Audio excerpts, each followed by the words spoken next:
শোন, কালকে কম দিছস মানছি, আজ কই টেবিল আমি নিজে খেয়াল করছি। তুই এক প্লেট গরুর মাংস দিছস, একটা মুরগি দিছস, 2 প্লেট ভাত দিছস, বিল হয়েছে 350 টাকা। তুই 120 টাকা রাখলি কি জন্য? ঘটনাটা কি কত একটু? আসলে ভাই কাহিনীটা কি হয়েছে শোনেন তাইলে। কি কাম করবো, আবার খিদে লাগছে। কি চাচা তুমি আবার বসে রইছো? আর তোমার কামে এত কিছু কেডা? সকালবেলা বই থাকো দেখে এর লাগে মাইয়া লাগে, এজন্য তোমার কামে লইছি। কি একটা রূপ নিয়ে এসো, খালি ক্ষুধা লাগে। বাবা এত ক্ষুধা লাগলে কালকে থেকে তুমি কামে এসো না। এই লো তোমার 200 টাকা, যদুর কাম করছো এটা তোমার প্রাপ্য, আর কামে এসো না। 200 টাকা দেখি বাজারই হরবো না, হোটেলে যে একবেলা খাবো। আরে এটাই তো তোমার বেশি দিয়ে দিছি, যাও তো। আচ্ছা ঠিক আছে, যে খিদে লাগছে যাই হোটেলে যাই, একবেলা খাইয়ে আসি। ভাই সবই তো শুনলেন, কেউ যদি খাই মিশা কথা কয় তার কিছু বলা আমার মনে হয় ঠিক না। তার খিদা লাগছে খাইছে ভাই, এখানে করার কি আছে বলেন? সবই বুঝ। ওই তুই কি নিজের দাতা হাতিমটাই মনে করো? যে যা বিল করে তাই রাহস। ওই তুই এই জায়গায় মেসার কি করে বেতন পাস 10,000 টাকা, আমি বেতন পাই 30,000 টাকা। আর এই 30,000 টাকা সংসার চালাতে আমি হিমশিম খায় যাই।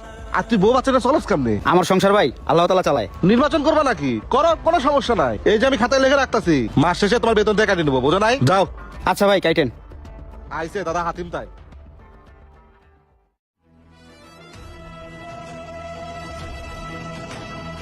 আরে চাচা না মানে স্যার আসসালামু আলাইকুম। ওয়ালাইকুম সালাম। কি খাবেন স্যার? আজকে আমি খাইতে আহি নাই, আজকে তোমাকে দেখতে এলাম। দেখতে আইছেন মানে বুঝলাম না। আর ভাই আপনি এখানে?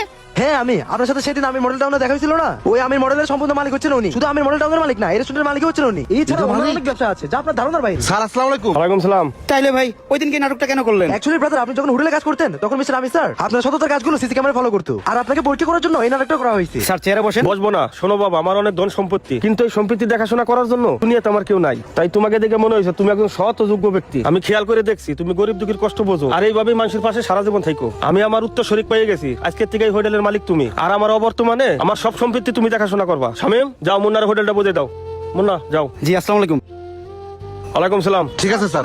স্যার আসেন, বসেন বসেন স্যার। থাক ভাই আপনি বসেন, এখন থেকে দুজনে মিলে হোটেলটা সুন্দরভাবে চালাবো। বসেন, আমি একটু ফ্রেশ হয়ে আসি। আরে ভাই সংকোচ করেন কেন, বসেন।